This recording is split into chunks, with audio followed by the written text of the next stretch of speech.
네, 안녕하세요. 플랫폼 경제의 시장 구조와 중소기업 정책 과제라는 주제로 발표를 맡은 신유래입니다. 플랫폼 경제는 디지털 경제라는 단어와 동격을 이룰 만큼 디지털 전환에서 굉장히 중요한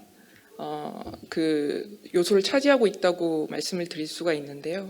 2018년 IMF에서는 경제활동의 디지털화를 데이터와 인터넷을 활용하는 생산, 소비, 금융, 그러니까 경제활동 전체를 뜻하는 거죠. 라고 정의를 하기도 했지만 그걸 좀 더 좁혀서 얘기를 해보자면 사실은 경제활동의 디지털화는 디지털 플랫폼과 그 안에서 이루어지는 모든 경제 행위다. 라고 이제 논의를 하기도 하였습니다. 그 플랫폼의 정의는 그러므로 이제 디지털 경제에서 가장 중심이 되는 경제 주체라고 말씀을 드릴 수가 있는데요. 이 플랫폼 경제에서는 그만큼 그 플랫폼의 경쟁력은 어떠한 알고리즘을 사용하는지, 그리고 그 디지털 플랫폼 상에서 정보 교환을 얼마만큼 잘해서 그 경제적 효율성을 달성할 수가 있는지에 따라서 이제 결정이 된다고 볼 수 있고, 그만큼 이제 그 플랫폼이 플랫폼이라는 시스템을 사용해서 둘 이상의 상호 의존적인 사용자 그룹 간의 그 네트워크 이펙트를 얼마나 잘 활용하는지가 중요하다고 이제 말씀을 드릴 수가 있습니다. 관련해서 저희 연구원에서는 2017년도부터 해서 이제 플랫폼과 알고리즘 그리고 다양한 연구들을 진행을 해왔었는데요. 오늘은 이 붉은색으로 표시되어 있는 그 시장 구조와 그다음에 수직적 거래에서 나타나는 정보 교환, 가격 결정 연구와 관련을 해서 이제 연구 결과를 발표를 드리도록 하겠습니다. 주로 이 연구에서는 그 플랫폼 경제를 정의하고 그 안에서 그 각 경제 주체들은 어떻게 행동을 하고 그 행동의 결과로 경제에서는 어떤 균형이 나타나는지에 대해서 이제 논의를 하고 있습니다. 오늘 오신 분들은 주로 이제 디지털 경제 내에서도 중소기업에 관심이 많으실 텐데요. 플랫폼 경제에서 중소기업은 크게 이제 두 가지 측면으로 볼 수가 있습니다. 첫 번째는 플랫폼 사업자 중에서도 당연히 중소기업이 있겠죠. 여러분들 요즘에 이름을 많이 들어보셨던 숨고, 런드리고, 지그재그, 뱅크샐러드 등 되게 다양한 그 플랫폼 스타트업이 중소기업에 속한다고, 플랫폼 중소기업에 속한다고 말씀을 드릴 수가 있습니다.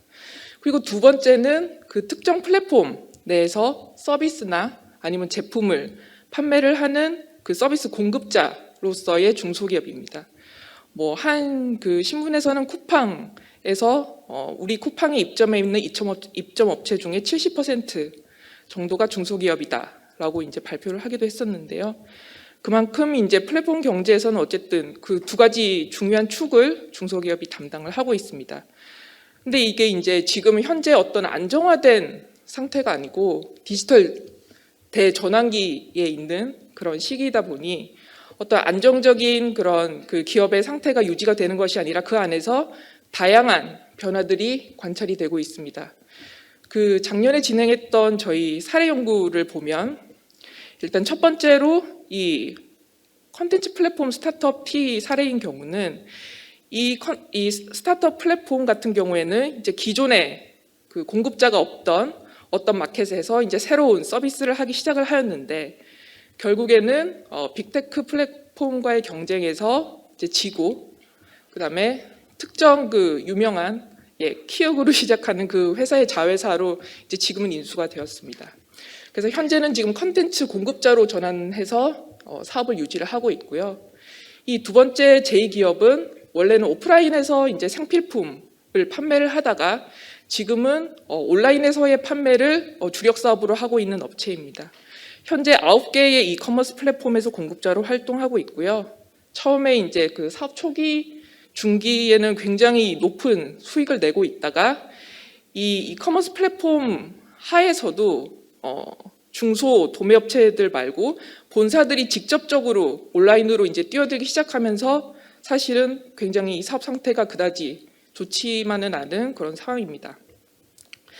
그 다음에는 이제 되게 유명한 사례이죠. 이거는 유명한 사례니까 제가 직접 이름을 말씀을 드려도 될 것 같은데 타다 같은 타다 서비스 그 초기 같은 경우에는 이제 플랫폼의 강점을 살려서 시장에서 이제 새로운 가치를 형성했지만 전통 산업과의 갈등, 그다음에 가버넌스 문제가 이제 빨리빨리 해결이 되지 않아서 해당 사업에서 이제 결국 철수를 하고 지금 다른 형태로 사업을 진행을 하고 있죠. 근데 이제 이런 사례 말고도 플랫폼 경제 내에서 플랫폼 중소기업의 이제 정책적인 그런 중요성을 말씀을 드릴 수가 있는데요. 이 오른쪽에 나와 있는 표가 저번 주에 이제 유니콘 기업을 발표한 그 리스트입니다. 그러니까 21년에 이제 신규로 편입된 그 유니콘 기업들 같은 경우에는 모두가 플랫폼 사업자입니다. 여기 보시면 뭐 두나무, 컬리, 그다음에 직방, 당근마켓, 버킷플레이스 등 이제 모두가 그 실제로 플랫폼 사업자이죠. 그래서 이 플랫폼 중소기업 같은 경우는 굉장히 그 두 자릿수 혹은 세 자릿수의 빠른 성장률을 보이고 있고, 그리고 특히 이쪽 필드에 관해서만큼은 노동 수요의 경쟁이 굉장히 치열하기 때문에 그 상대적으로 중소기업의 이제 양점이었던 질 좋은 일자리, 좋은 일자리와 관련해서는 뭐 이쪽에 이제 취업하고 싶은 그런 그 잠재적인 노동 공급이 있을 만큼 뭐 좋은 일자리를 이제 충분히 상대적으로는 공급을 하고 있다고 볼 수 있습니다. 그러므로 이제 중요한 거죠. 그래서 오늘의 발표는 일단은 플랫폼 경제의 환경에 대해서 설명을 드리고, 해당 시장 구조의 특징, 그다음에 이 거래의 특징, 그다음에 플랫폼 경제에서 발생할 수 있는 시장 실패의 가능성, 그리고 이 가능성을 바탕으로 플랫폼 경제에서 중소기업 정책이 어떤 방향성을 가지고 과제를 실천하면 좋을까에 대해서 말씀을 드리도록 하겠습니다. 일단 간단하게 설명을 드리자면 이 플랫폼 경제에서 가장 기본적인 구조는 이 그림입니다. 그러니까 플랫폼을 가운데에 두고 여기 이 상에서 이제 서비스나 상품을 공급하는 공급자, 그다음에 여기에서 무언가를 구매하는 소비자가 존재를 하죠. 그다음에 소비자가 많으면 많을수록 서로 이 안에서 그 양의 네트워크 효과, 그러니까 이런 그 이용에 있어서 유틸리티가 증가를 하고, 뭐 공급자들도 이제 이 플랫폼에서 어느 정도 일정 수준 있어야만이 그 플랫폼이 성공적이기 때문에 이런 그 양의 직접적 네트 효과를 가집니다. 그리고 이 직접적 네트워크 효과뿐만 아니라 간접적으로, 그러니까 서로 반대편에 있는 플레이어들의 수가 증가하면 할수록 이 플랫폼을 이용했을 때의 이제 효용이 점점 더 늘어나는 거죠. 그래서 이런 기본적인 가정을 바탕으로 우리가 플랫폼 경제 이론에서는 플랫폼에 대해서 설명을 하고 있습니다. 또한 가격이나 서비스와 같은 그런 기본적인 결정뿐만 아니라 과연 내가 이 플랫폼에 등록을 할 건지 말 건지와 같은 의사 결정도 있고, 그 다음에 이 플랫폼을 통해서 여러 가지 정보들이 교환이 되기 때문에 비단 그냥 우리가 전통시장에서만큼 물건을 사고 팔고 뿐만 아니라 그 비하인드에서는 굉장히 많은 것들이 오고 가고 있다고 말씀을 드릴 수 있습니다. 그 싱글 호밍이라는 단어는 단 하나의 플랫폼에 내가 들어가서 활동을 한다, 등록을 한다라는 뜻이고요. 멀티 호밍이라는 단어는 그렇지 않고 여러 가지 플랫폼에 내가 들어가서 어떤 경제적인 활동을 하고 있다라는 뜻입니다. 그래서 뭐 쉽게 설명을 하자면 여러분들이 핸드폰 같은 경우에는 뭐 여러 대를 가지고 계신 분들이 있겠지만 뭐 애플이나 아니면 안드로이드 폰 둘 중에 하나만 가지고 있는 경우가 많은데요. 그래서 그런 것들을 싱글 호밍이라고 부를 수 있고, 뭐 주력으로 사용하시는 전자상거래 플랫폼이 있다면 그것을 싱글 호밍이라고 부를 수 있습니다. 근데 이 플랫폼 경제 그 연구에서의 가장 큰 주요 특징이라고 할 수 있을까요? 흐름은 이 플랫폼 경제에서는 쏠림 현상이 자연스럽게 나타난다는 겁니다. 그러니까 특정 그 플랫폼의 공급자나 소비자들이 쏠려서 경제 활동을 하는 그런 이제 경제 균형이 자연스럽게 나타난다는 그런 뜻이죠. 이러한 그 플랫폼 경제에서의 효율성은 어디에서 오는 것인가라는 것을 이제 간단히 설명을 드리면 실시간 정보 교환을 통한 투명성, 그러니까 이 소비자들은 자신의 프리퍼런스를 나타내고 또 공급자는 자신이 공급하는 그 재화와 서비스에 대해서 보다 많은 설명을 줄 수 있음으로써 그 이용자 간의 정보 비대칭이 해소가 되고, 그러면서 매칭 퀄리티가 증가를 하게 됩니다. 또 다른 이유는 아까 말씀드렸듯이 그 이용자를 유인하는 것이 굉장히 중요하기 때문에 네트워크 네트워크 효과 때문에 플랫폼 간의 경쟁이 굉장히 치열하고 플랫폼 간의 경쟁뿐만 아니라 각 플랫폼에 입점한 공급자들의 경쟁도 굉장히 활성화가 되는 거죠. 그러면서 경쟁력을 갖춘 공급자만이 이제 살아남게 되고 결국에는 네트워크 효과로 인해 경쟁이 활성화돼서 효율성이 증가한다고 볼 수 있습니다. 그 플랫폼 경제 시장 구조의 특징을 간단히 요약을 해서 말씀을 드리면요. 일단은 이 분석 결과는 기존의 플랫폼 경쟁 모형의 그 공급자 컴피티션이랑 그다음에 그 웰페어를 분석을 한 것과 그다음에 다양한 시장 환경의 가정을 더해서 이제 게임으로 모형으로 이제 구성을 해서 분석을 한 것입니다. 기본적으로 제일 중요한 특징은 플랫폼 경제에서 공급자 경쟁인데요. 그러니까 내가 A라는 플랫폼에 들어가 있어도 아까 말씀드렸듯이 내가 B라는 플랫폼에도 들어갈 수 있기 때문에 여기에 있는 공급자끼리도 경쟁을 하지만 저 너머에 있는 나 자신 혹은 타인과도 이제 경쟁을 하는 그런 구조를 지니게 되고 이 하에서 아까 말씀드렸듯이 그런 쏠림 현상, 뭐 특정 그 빅테크 플랫폼들의 독과점들이 나타나서 여러 가지 폐해가 많다. 혹은 뭐 그런 구조를 지향해서는 안 된다라는 얘기들이 이제 지금 많이 논의가 되고 있는데요. 사실은 그 단순히 그런 독과점뿐만 아니라 그 독과점으로 흘러가게 되는 그런 경로가 굉장히 다양하고 그 상황에서 공급자 이윤의 대부분이 플랫폼으로 옮겨가는 그런 경제적 후생 독점화로 옮아가는 그런 균형도 있긴 하지만 또 공급자 경쟁의 심화로 플랫폼이나 공급자보다는 소비자가 더 득을 보는 그런 균형이 나타나기도 하고 또 여러 가지 어떤 레버리지를 통한 그 수익을 플랫폼이 얻으면서 플랫폼도 좋고 공급자도 좋고 소비자도 좋고 이런 식으로 이제 그 디스트리뷰션이 어느 정도 잘 되는 그런 균형 또한 존재를 한다는 것입니다. 그래서 그 티핑 이퀄리브리엄이라는 것은 어느 한 형태로만 존재를 하는 것이 아니라 그 안에서 이제 다양한 형태를 띠고 있고 그렇기 때문에 지금 우리가 규제 혹은 지원 어떤 정책을 하고자 하는 그 시장 상황이 어느 지점에 있는 것인지를 잘 고려를 하는 것이 이제 중요하다는 것이죠.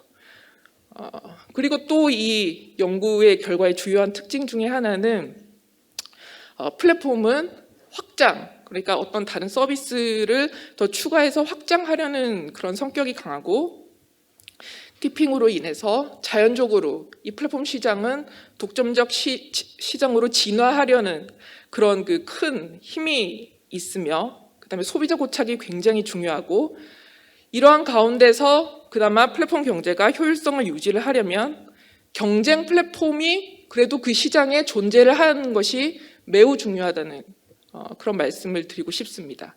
그리고 플랫폼 경제 정책에서는 플랫폼뿐만 아니라 플랫폼 안에서 일어나는 그런 공급자 시장에 대한 경쟁 또한 이제 굉장히 중요하다는 그런 그 시사점을 가지고 있는 그런 연구입니다. 시간이 얼마 되지 않기 때문에 이것과 이거와 되는 그 자세한 설명은 넘어가고 다음으로 말씀을 드리겠습니다. 잠깐 그림만 말씀을 드리자면,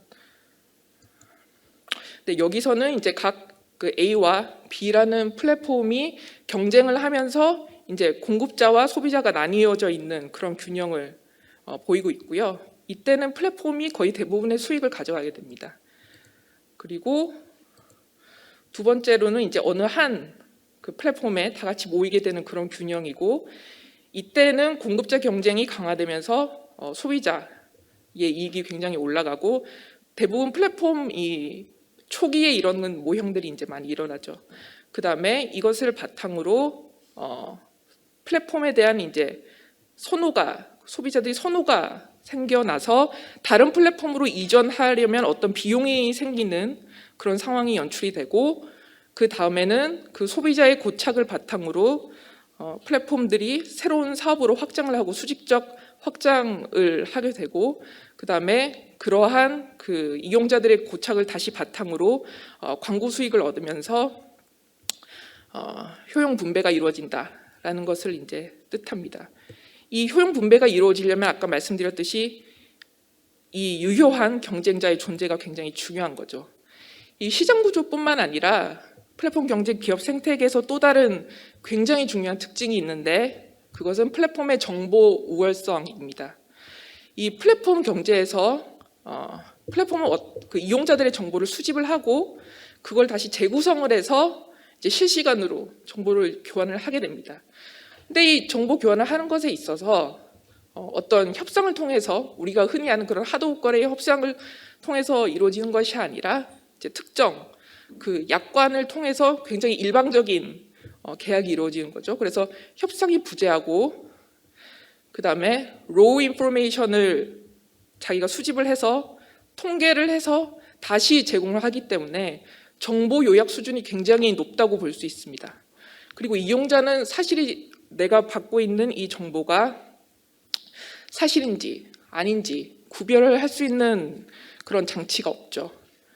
그렇기 때문에 이 플랫폼이라는 메커니즘 상에서는 플랫폼이 메커니즘을 디자인하였지만 프린시플로서 이 에이전트들의 어떤 인센티브를 만족을 시켜줘야 되는 그런 인센티브 컴패티빌리티 컨디션, 유인 합치성의 이슈가 없습니다. 기존의 하도급 거래에서는 위탁 기업이 수탁 기업으로부터 어떤 정보를 전달을 받기 때문에 원가나 아니면 여러 가지 생산 정보에 대해서 뭐 알기 위해서 막 어떤 노력도 하고 그다음에 그 정보를 또 지키기 위해서 수탁 기업은 이제 막 노력도 하지만 이 플랫폼 상에서는 그런 일이 일어나지 않는 거죠. 그렇기 때문에 그 굉장히 우월한 그런 정보를 가지고 있다고 볼 수 있습니다. 그렇기 때문에 아까 말씀드렸듯이 이용자 간 정보 비대칭은 줄어들었지만 플랫폼과 이용자 간의 정보 비대칭은 심화가 되는 그런 수준이 된 거죠. 그리고 그것을 통해서 바로 플랫폼의 거래상 지위가 이제 강화가 되는 것입니다. 또 오른쪽의 그림은 플랫폼 경제 자체가 여러 산업들이 융합이 되어 있고 연결이 되어 있다는 그런 그림을 나타낸 것인데요. 모빌리티 플랫폼만 해도 이 안에서 뭐 페이먼트, 그다음에 공유, 그다음에 뭐 모바일 앱 시장, 그다음에 티켓팅 여러 플랫폼들이 연결되어 있고 그 안에서 어느 플랫폼이 OS로서 주도권을 가질지에 대한 이제 싸움이 치열하다고 볼 수 있습니다. 그래서 이러한 그 특성을 바탕으로 4가지 정도의 시장 실패가 존재를 할 수 있는데요. 첫 번째는 공급자 시장이 중소 공급자에게 불리한 독과점 구조로 변화할 가능성입니다. 플랫폼 기업이 정보를 활용해서 PB 상품이나 수직적 통합을 이루거나 아까 말씀드렸듯이 그런 온라인 플랫폼을 제조본사가 직접 구축하는 경우에 그 중소사업자들은 사실은 굉장히 불리한 경쟁 구도를 가지고 있죠. 그리고 플랫폼의 의존성이 점점 강화되면서 플랫폼의 거래상 지위가 강화되고 그러면 이제 남용의 가능성도 올라가는 거죠.